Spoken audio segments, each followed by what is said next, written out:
Good evening. I want to welcome everybody tonight as we continue our study in Exodus. And tonight we're going to be in chapter number 15. How many of you read ahead? I had to be honest with you guys. I have dreaded this chapter for weeks. And you may say, why is that? Because it's poetry. And I do not like poetry.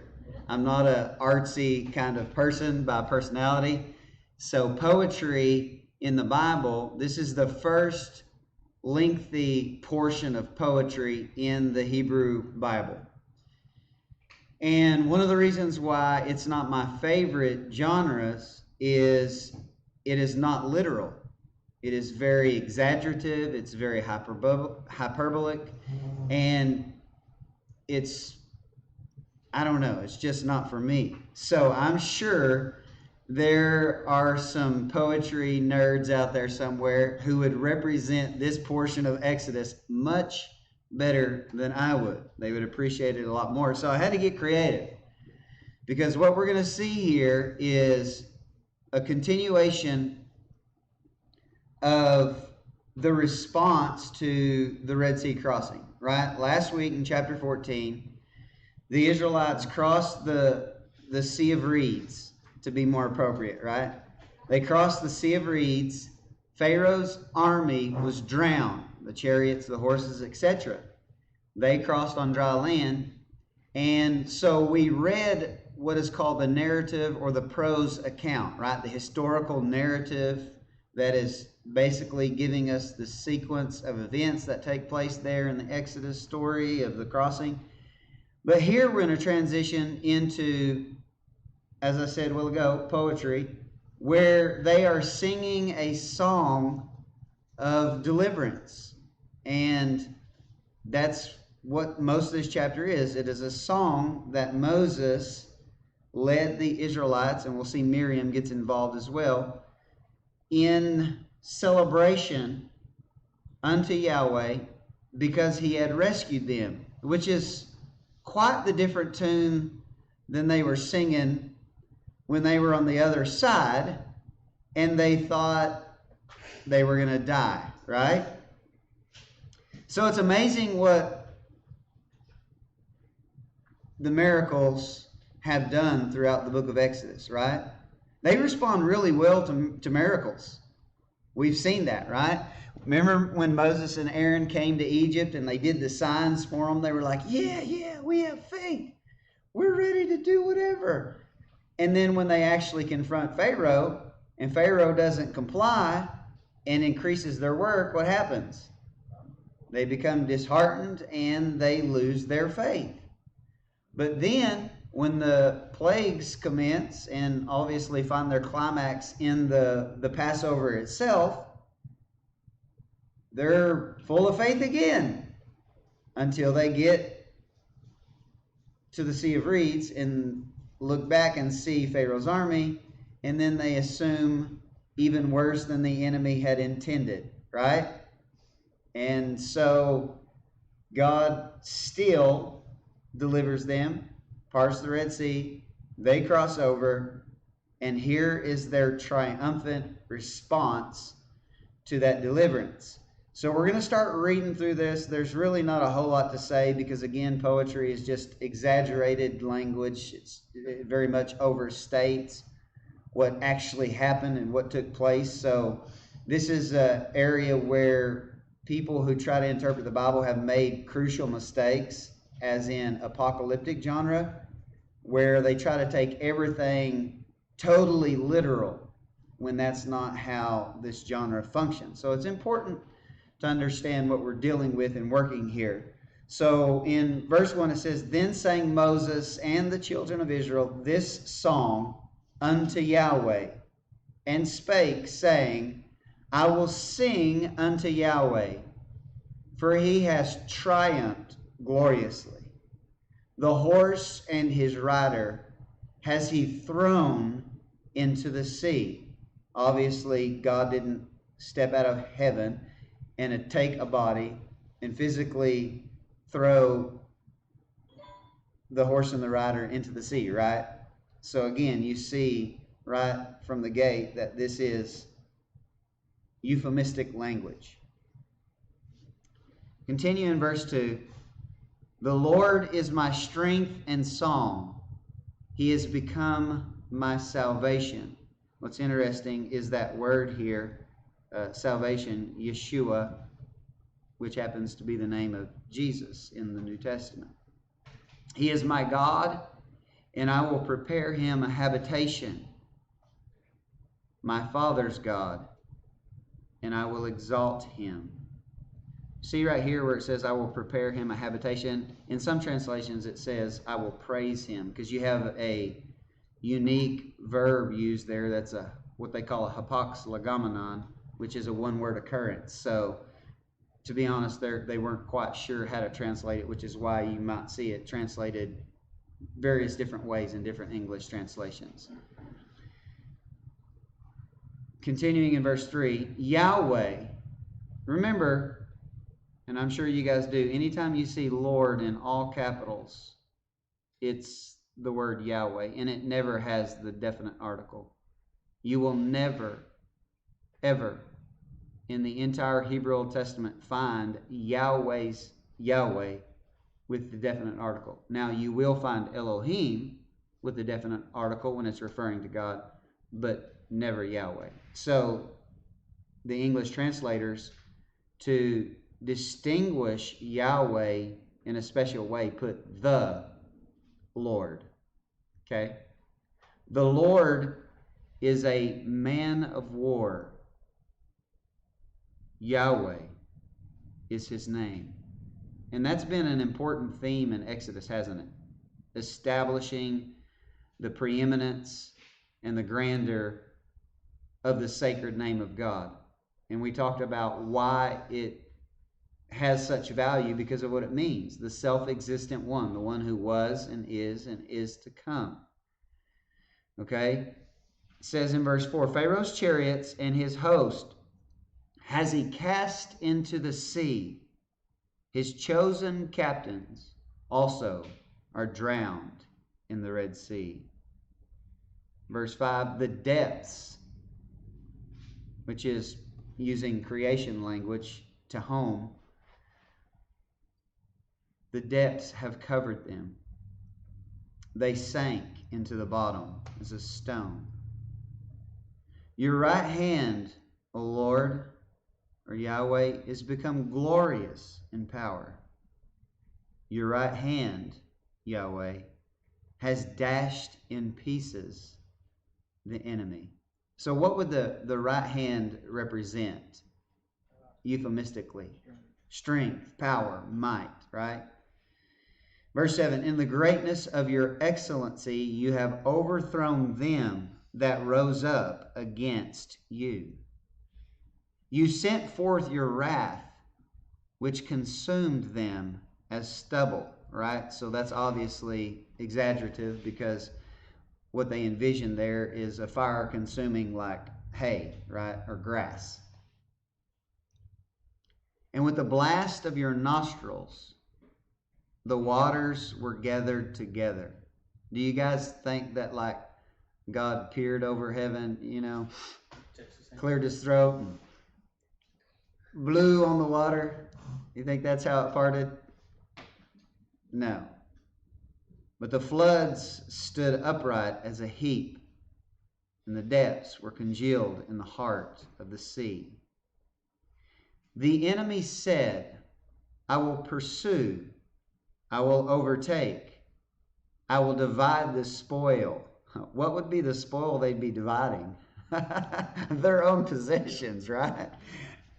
And so you have to think that's, they're assuming what the enemy that pursued them would be saying amongst themselves. We will, pursue, overtake, and divide the spoil. Because we know they weren't intending to kill them, right? They wanted to bring them back to Egypt to enslave them. I will divide the spoil, my lust, or my soul, I think in the original, neshafti, nefesh. So my soul shall be satisfied upon them. I will draw my sword. My hand shall destroy them. You did blow with the wind, and the sea covered them. They sank as lead in the mighty waters. Do you see how he's pretty much saying the same thing in different words over and over again? This is Hebrew parallelism. And, you know, I could digress into that. I took a course several years ago, one of the last Hebrew courses that I took. We really jumped into the Hebrew text and looked at parallelism and poetry, and it is very interesting, that part is, but there's really no way that I could explain it without you knowing the ins and outs of the grammar that it would be of any value at all. So I will not do that to you. But it's the most interesting part of poetry. Let me say that. So you blew with the wind, the sea covered them, they sank as lead in the mighty waters. And we're going to camp out here in verse 11 because I had to get kind of creative for this one because, again, we're just reading through the same thing being said over and over again in different ways. Who is like unto you, Yahweh, among the gods? Who is like you, glorious in holiness, fearful in praises, doing wonders? I want to focus on part of this verse here for a second and bring up something in relation to, is God the only God? Well, it depends what you mean by that. It's a very semantical argument that has been very heated throughout human history. Obviously, most people groups during this time, pretty much all people groups during the time of this writing and this event, believed in many gods. And the question more appropriately that should be asked is, were those gods real? Did they exist? Or were they imagination? And the answer is yes, right? Some of them were imagined, but some of them were real. God, the word Elohim, or Elim, that is a term that is not applied only or exclusively to the God that we would not acknowledge as Yahweh or the Creator. Okay? This term is used for other divine beings that we would consider angels. That's how we would associate with them. And so these other nations, even like Egypt, some of these beings that they actually worshipped were real entities. For example, if you were to go across anywhere on the globe in ancient civilizations, you will find very, very similar hieroglyphics where they all describe visitations from the divine world, right? And they would all describe and depict gods that they worshipped. And it really happened. It really did. When you actually look at what the Bible says in the pages throughout the Old Testament. And so when it says that who is like you, Yahweh, among the gods, it's clearly acknowledging that there are other gods that do exist. The one thing that we need to understand and take from this is that Yahweh is the creator of all of them. And so Yahweh stands unique in contrast to any other gods, any other deities that are worshipped any other place, because he is the source of all of their life. He is the one who created them and brought them into existence.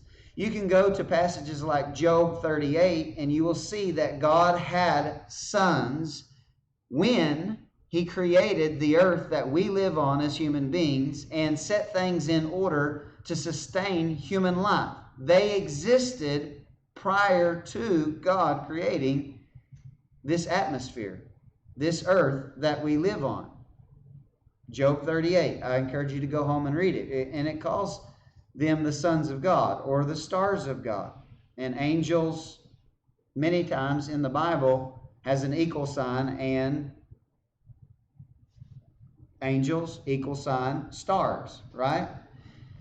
And so I want to look at some passages here that will undergird what I'm saying here in the fact that there are other gods. They really existed, and they do exist. And we're going to look at Psalm 82. And I would encourage you to see a very good, thorough, detailed discussion on this. I would encourage you guys to read the Unseen Realm book if you haven't, or you can actually watch the videos through our Faith Life group. So if you haven't joined the Faith Life group, please do that. You can watch the videos. And when you go through the book, something I would especially encourage if you want to really understand this topic is to use the companion website that he references, because it has tons of footnotes and ancient documents that are kind of hard to get your hands on unless you know how to get your hands on them. So I encourage you guys to read that if you haven't. But let's talk a little bit about it so that we can spend an evening on chapter 15, because otherwise I'm pretty sure we wouldn't be able to. But let's look and examine what it says in Psalm 82 and begin reading in verse 1. It says, God stands in the congregation of the mighty.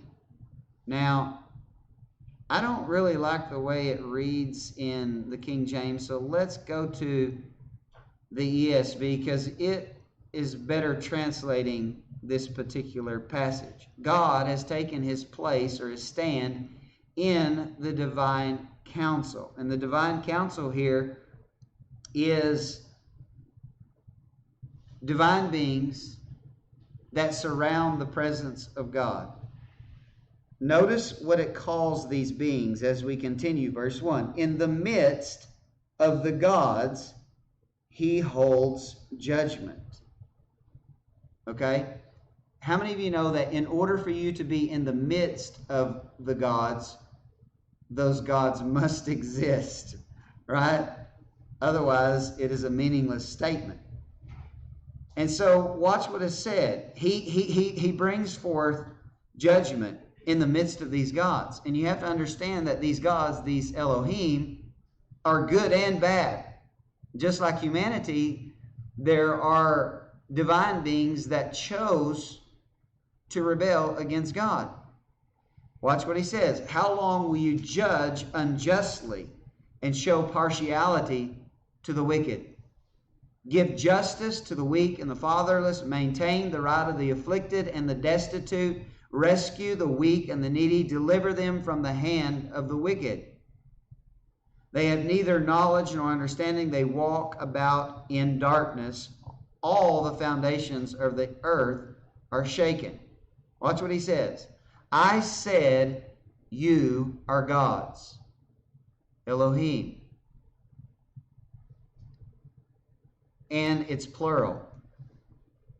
The one thing that really helps you to understand the Bible in some of these crucial places like this is when you know the grammar. And you don't have to learn a language to be able to find this out. This is where if you have, a very good Bible study resource such as Logos, you can scroll over these words. Like, notice how I have my cursor over you. Can y'all see that little white pop-up box at the bottom?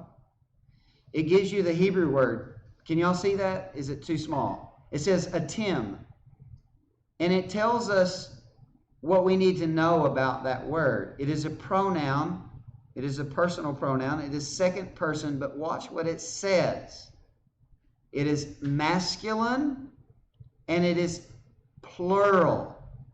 Okay? So he says, I said, you are Elohim, sons of the Most High, all of you. But watch what he says. He speaks judgment over them because some of them became corrupt in their administration and their interactions with humanity. And I believe those gods who are guilty of those violations are many of those in which we see depicted in hieroglyphics. The ones that came to humanity, and instead of representing the true and living God and generating worship to the true and living God, they stole it for themselves. And they did not carry out God's affairs as he had assigned them to. They did what they chose to do. Okay? So he says, nevertheless, like men you shall die. Now, and he's not talking to men here, as some people would assume or try to plead the case, because why would you tell a man he's going to die like a man? That's just nonsensical. You would not say that to a man. Hey, you're going to die like a man. Well, hello, duh, right? So he says to these divine beings who have rebelled, you will die like men and fall like any prince. Arise, O God, judge the earth, for you shall inherit all the nations. And I believe the reason why it's said that way there in verse 8 is because some of these were assigned to the nations from the Tower of Babel, and they became corrupt, again, in their representation of Yahweh.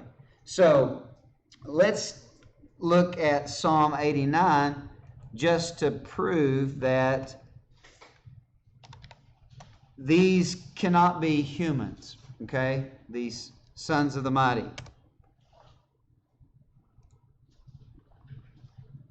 Beginning in verse 5.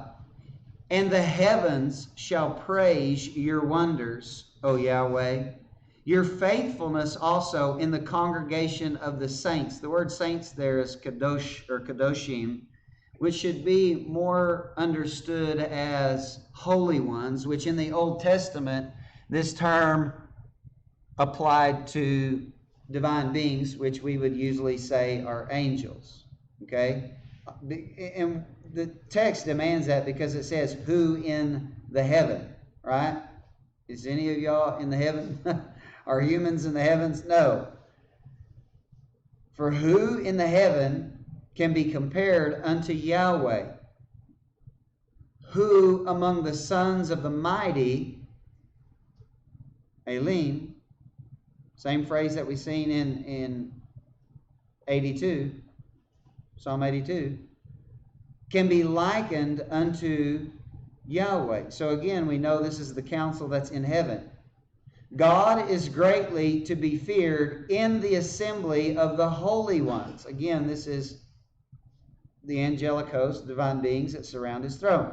And to be had in reverence of all them that are round about him. And we see this scene in Job, right? In Job 1 and Job 2, where divine beings gather around his throne, good and bad, right? You see that as well in Kings when it is decided that King Ahab is going to die. And God actually uses evil beings to accomplish that task. So God is greatly to be feared in the assembly of the saints, and to be had in reverence of all them that are about him. O Lord, God of hosts, who is strong, who is a strong Yahweh like unto you, or to your faithfulness round about you. So again, the scene is where? Clearly. It's in heaven. Let's look at another passage.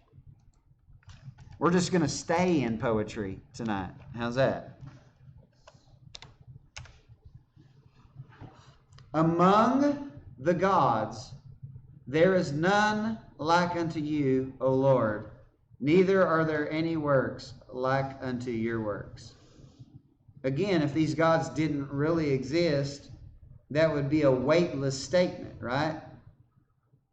Among the non-existing gods, the pretending gods, none of those pretending gods are like you, right? None of those gods that really exist are compared to you. That would have no weight whatsoever, right? So obviously these gods do exist, but they're not the creator.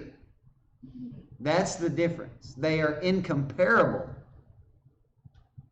to Yahweh. Now let's look at some more verses. Let's leave poetry for a moment, shall we, please? This is Deuteronomy chapter 4, Moses warning them in advance of what they will actually be guilty of.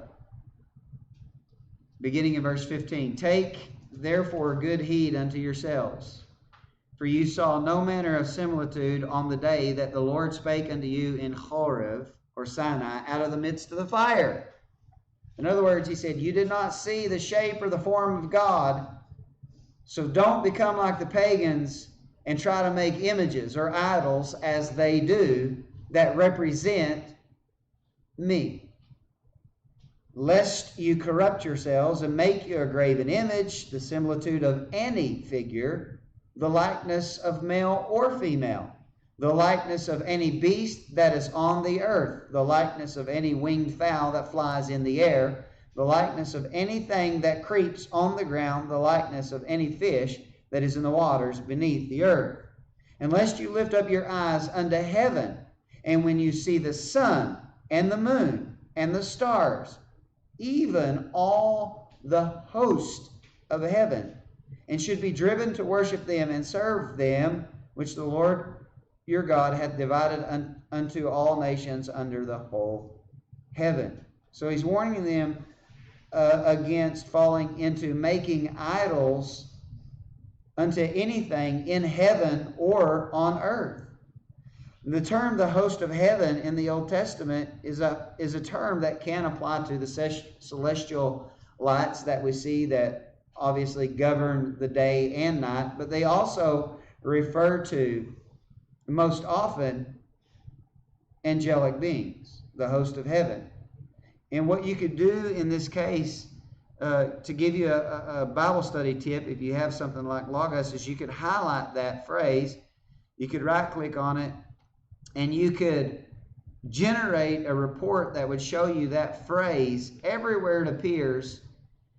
And what you would do is you would read every instance in the Old Testament where you see the host of heaven, and after doing that, you would be able to understand how this phrase is used and what it would mean or what it would apply to.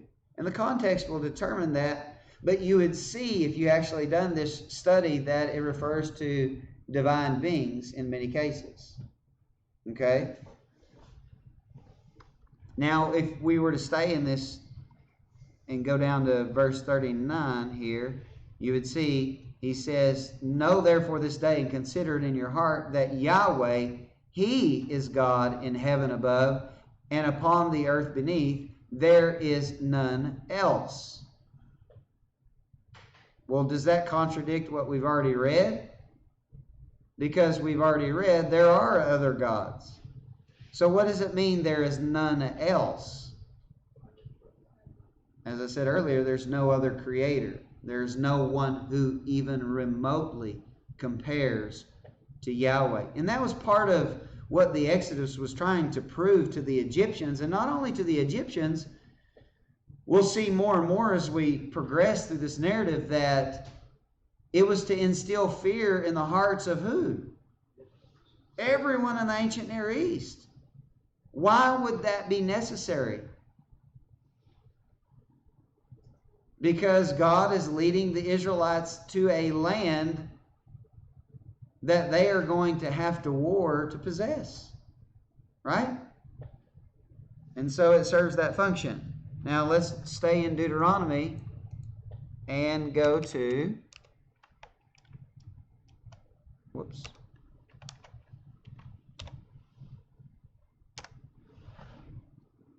Watch what is said in Deuteronomy 32. They sacrificed unto devils, or demons, shadim, not to God, to gods whom they knew not, to new gods that came newly up, whom your fathers feared not.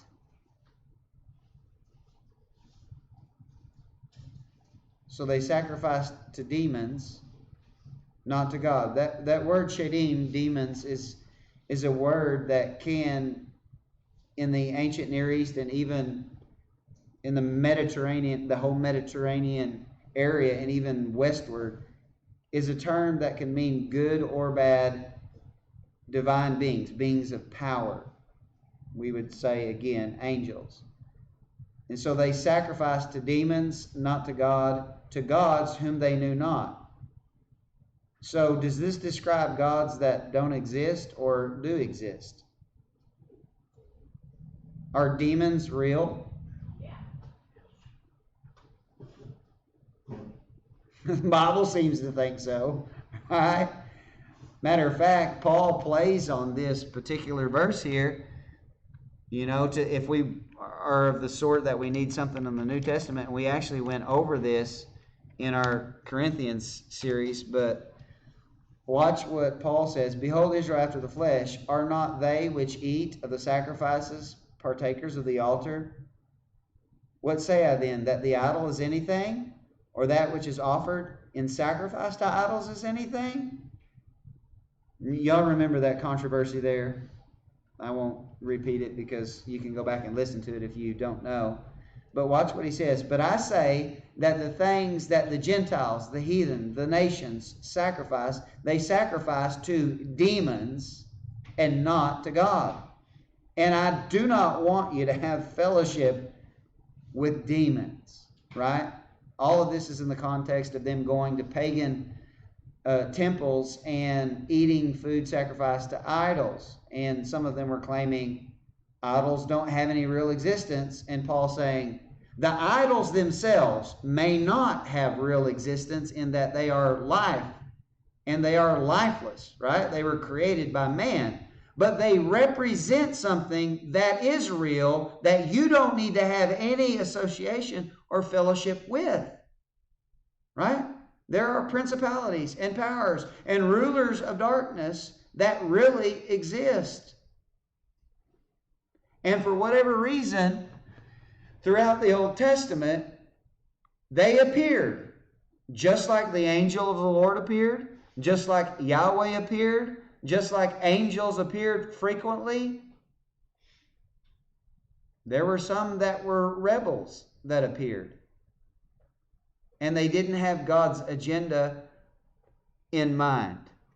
Okay? So we see here there clearly are other deities that exist, that can be worshipped, that were worshipped. And so when we look at these ancient civilizations, they weren't like smoking something, go into a cave and carve on a rock. That took a lot of work. They had real experiences and real encounters with extraterrestrials. Now, when I say that, don't think of what you see on Ancient Aliens or something like that. But they really were visited by divine beings. And if one has a problem believing that, then how do you believe that angels appeared to Abraham, Isaac, and Jacob? And to many others throughout the Old Testament. It's all over the Old Testament. Everywhere. Right? Even in the New Testament, leading up to Christ especially, there were angelic visitations. Well, do we think that the Jews were the only civilization on this planet that ever had these encounters? No, every ancient civilization records these encounters. They existed, and these were real beings. Matter of fact, for example, when you read about the living creatures that surround God's throne in the book of Revelation, right? You ever read their appearance? Did you know you can find creatures that are exactly as described in Revelation that appear in many different ancient civilizations carved in rocks or hieroglyphics? How would they know that if these beings didn't really exist? Are y'all with me? So these beings do exist, but the difference is they were all created by Yahweh. He is the sole self-existent one. Okay? So now that we killed some time and chased a rabbit, we can go back to our poetry.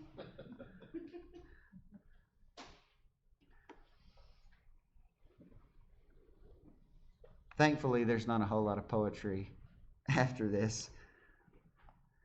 All right. So the verse 11 is what we've been using. Who is like unto you, Yahweh, among the gods? Who is like you, glorious in holiness, fearful in praises, doing wonders? You stretched out your right hand, and the earth swallowed them.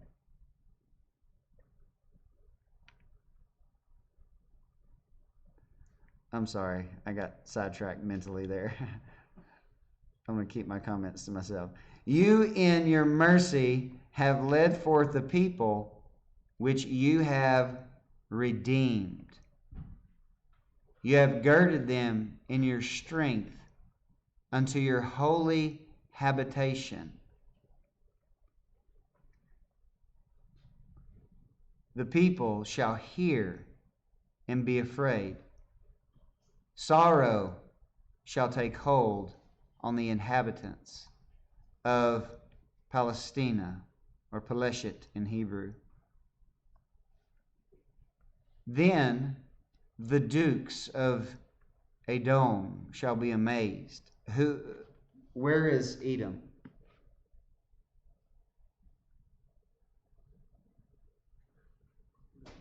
Yeah. The answer's always on one of the screens. Right? Maybe right here.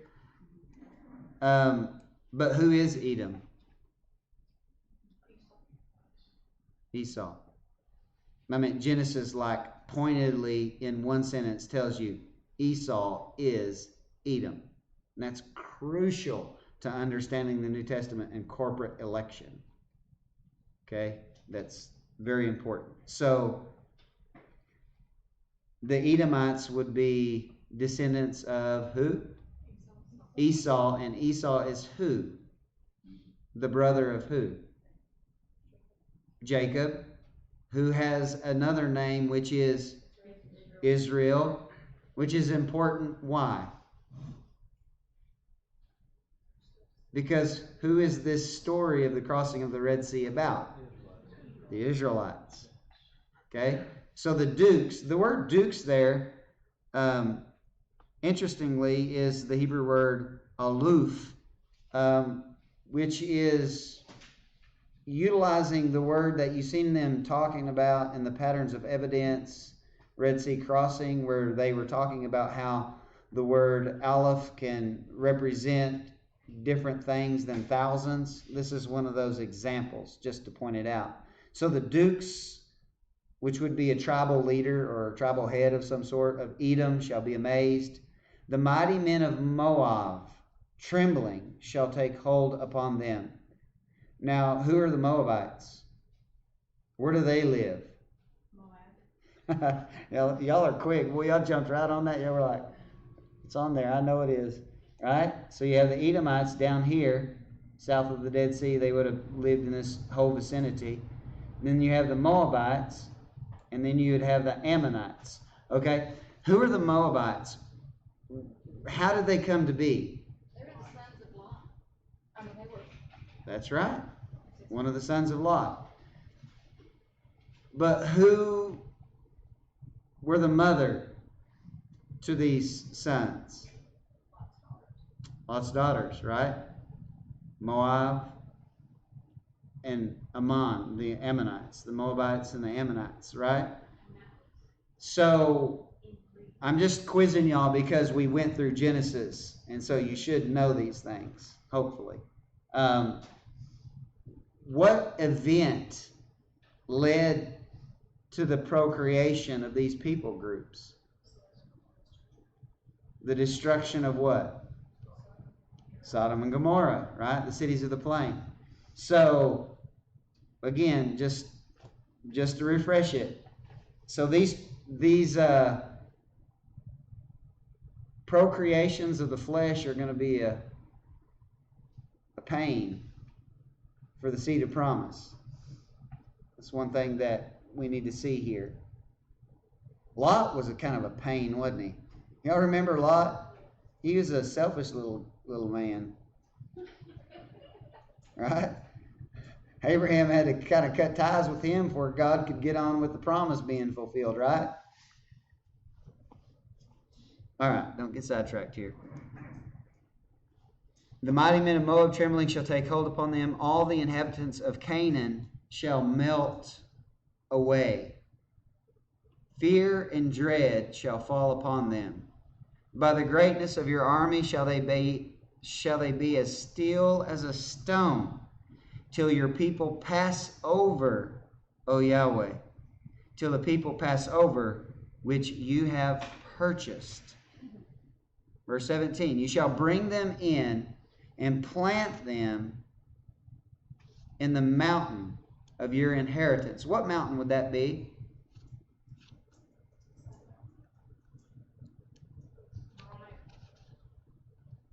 Somebody said it. Say it louder.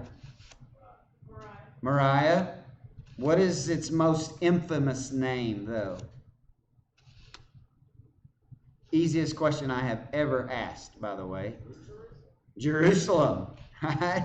Where God put his name, right? So the mountain that they'll ultimately end up in when they get to the land of Israel is Jerusalem, right? The mountain in Jerusalem. Shall bring them in and plant them in the land of Canaan. Plant them in the mountain of your inheritance.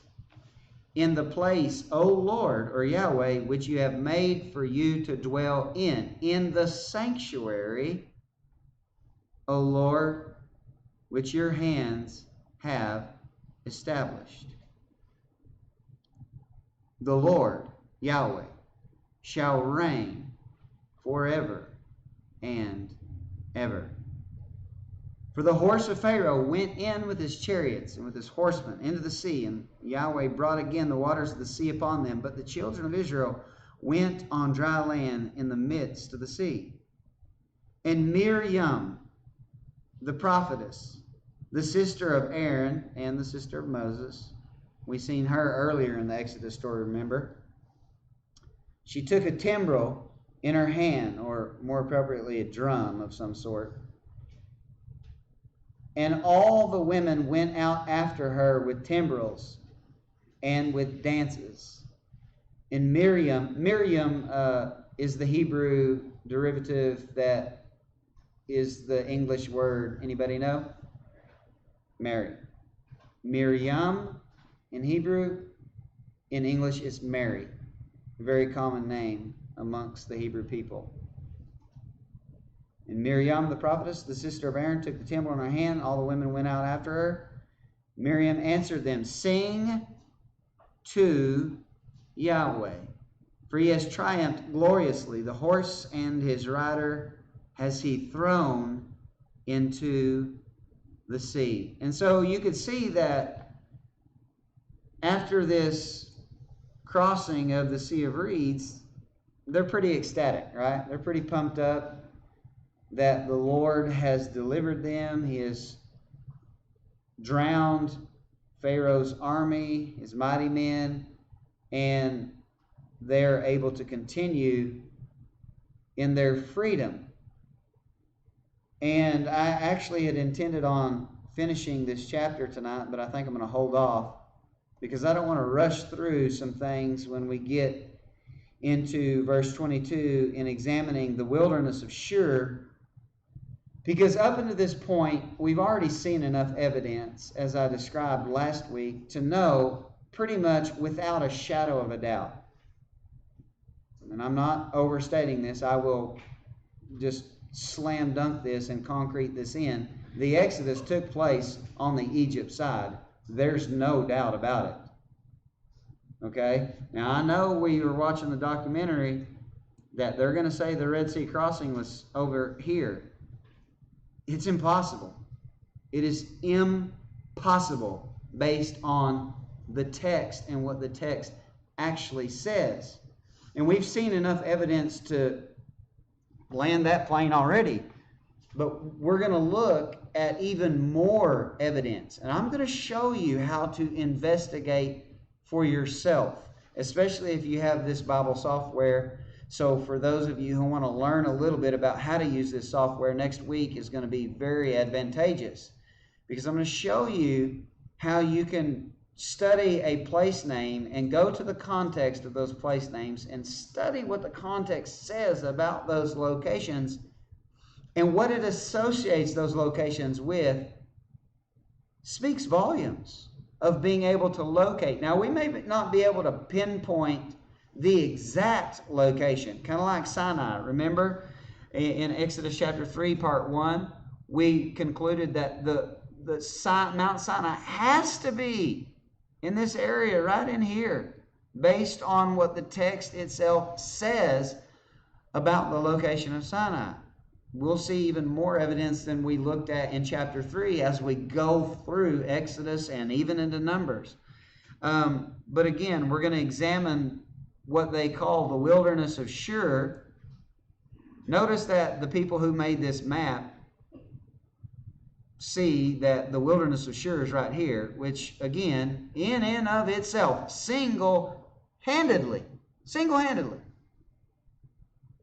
eliminates the possibility.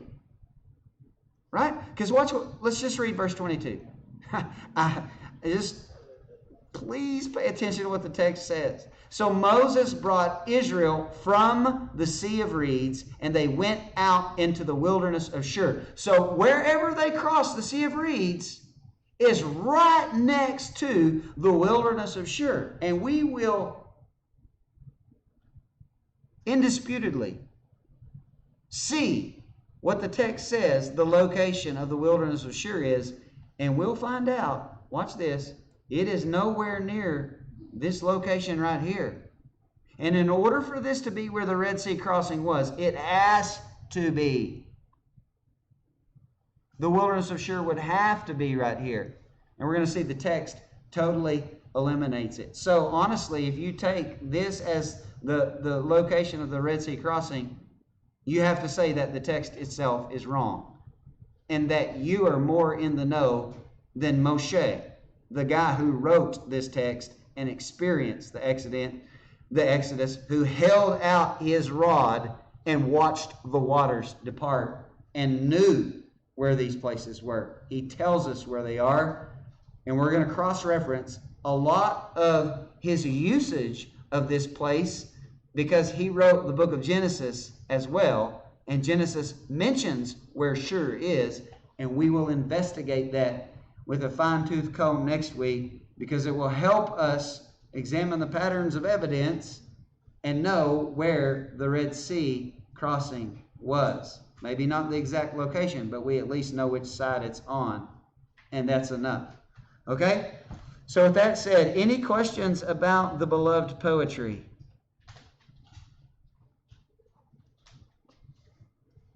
I like it. You like it? Well, it sounds like praise, you know, and I like it too. I like it. A lot of people do. A lot of people do. A lot of people like to read the book of Psalms.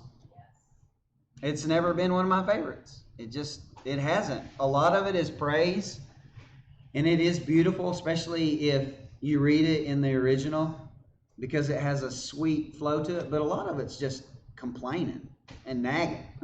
So, anyway, to each his own. Any questions? Yes. Every time I read this chapter, I caught that deal the other day about going out of the wilderness of Shur. And so I caught that. The only other thing, we didn't get there tonight, so you kind of let me down because I was waiting to get to that scripture. And it says that there was 12 wells and 70 palm trees or whatever. And there has to be a significance for it to mention that there's 12 and 70, and I tried to think of all the reasons. I told Sean, I said, well, could it be because of 12 apostles and the 70 that went out, and how that they helped take care of the people and all that, just like this was, I don't know, but The wheels are turning. The wheels are turning. That's good. We'll get there. We'll discuss it. I'm not going to say that I have the answer, but you're thinking, and that's good.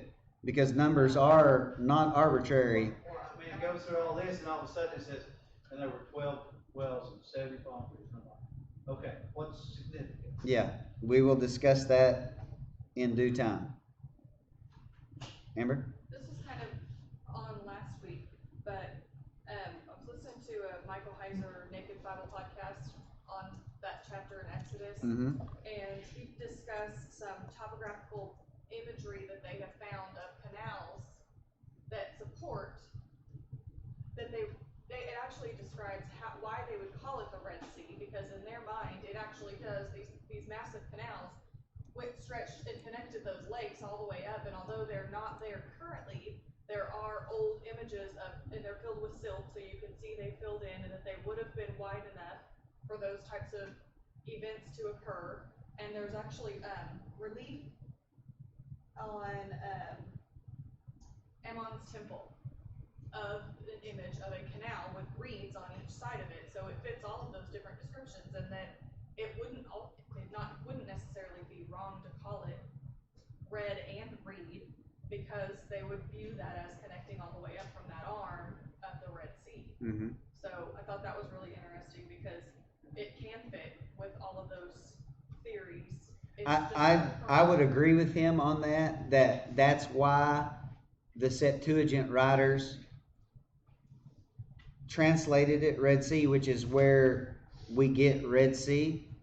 That's where that takes place, because up until, a few hundred years before Christ was here, a few hundred years BC, all you had was the writing that called it the Sea of Reeds.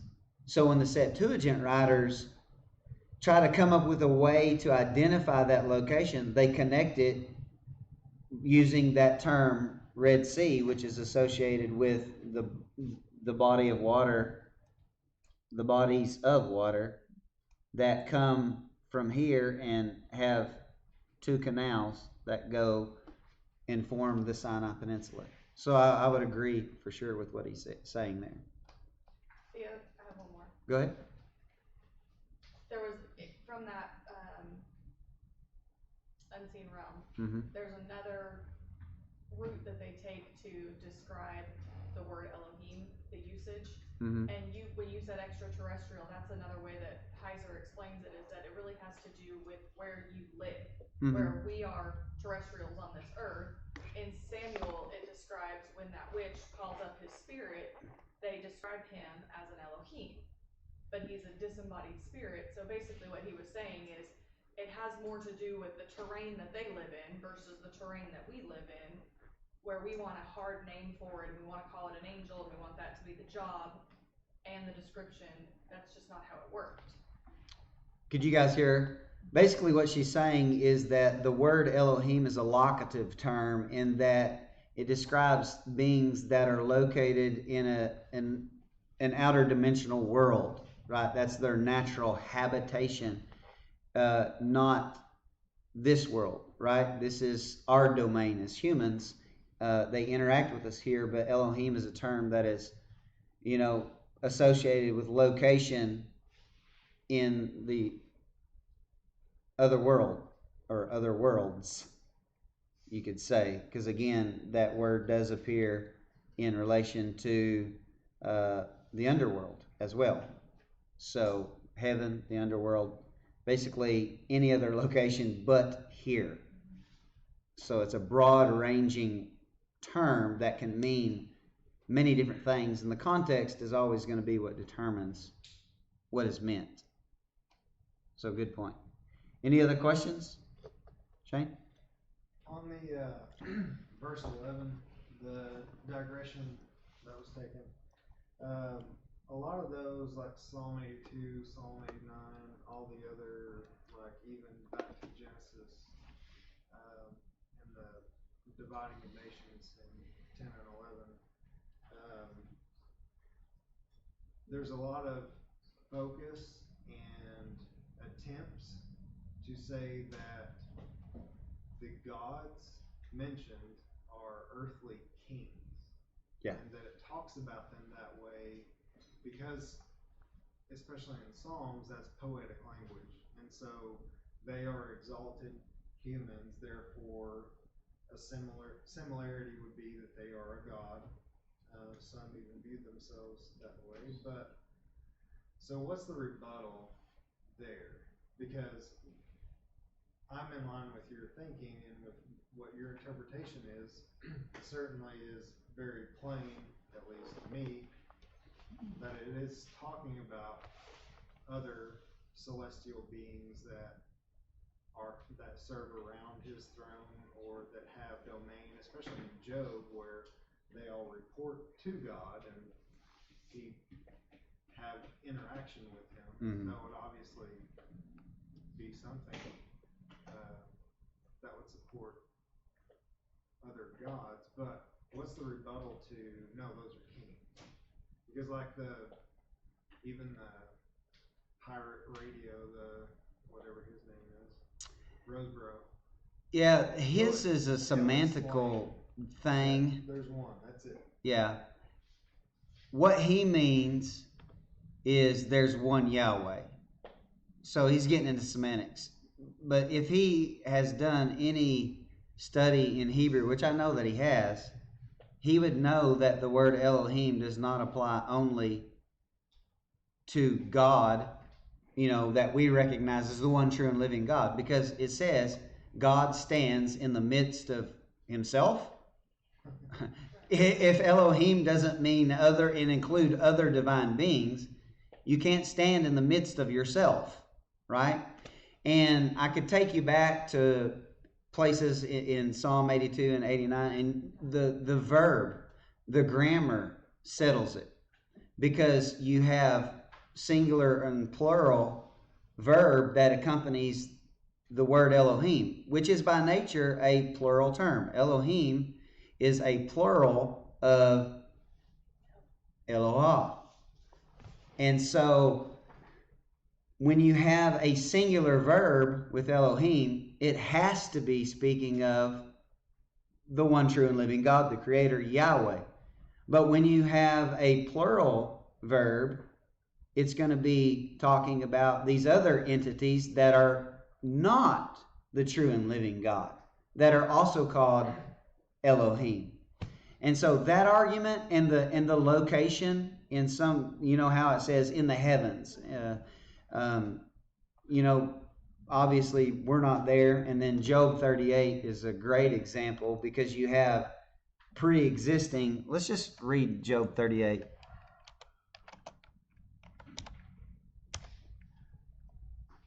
This is where Yahweh is like giving Job the what not. It's like, you could read it here. The Lord answered Job out of the whirlwind and said, "Who is this that darkens counsel by words without knowledge? Gird up your loins like a man, for I will demand of you, and answer thou me." Our culture would say, you just got to love Job, God. You just got to love him. "Where was you when I laid the foundations of the earth? Declare if you have understanding." He is totally being sarcastic, isn't he? "Where were you when I laid the foundations of the earth? Declare if you have understanding." I bet it was silent. What do y'all think? "Who has laid the measures thereof, if you know? Or who has stretched the line upon it? Whereupon are the foundations thereof fastened? Or who laid the cornerstone thereof?" Watch what he says. "When the morning stars sang together, and all the sons of God shouted for joy." Sons of God here clearly cannot be humans when you go back to the Genesis account of creation, because humans were the last to be created, right? And so these sons of God that shouted while he's doing creation are already in existence. And when you follow Job, even up to this point, you'll know that these sons of God are beings who are in the literal, tangible presence of God, whatever that may be, who are standing before him, and who obviously Satan is the adversary who wants to destroy Job's life. And so this is a great example of seeing the location of these divine beings and their pre-existence. And I think you just pile it on one after another, and you'd have to take them and show them would be the best way to do a rebuttal, especially if you could show them the grammar. Even with Logos, we'll point the grammar out for you. Does that answer your question?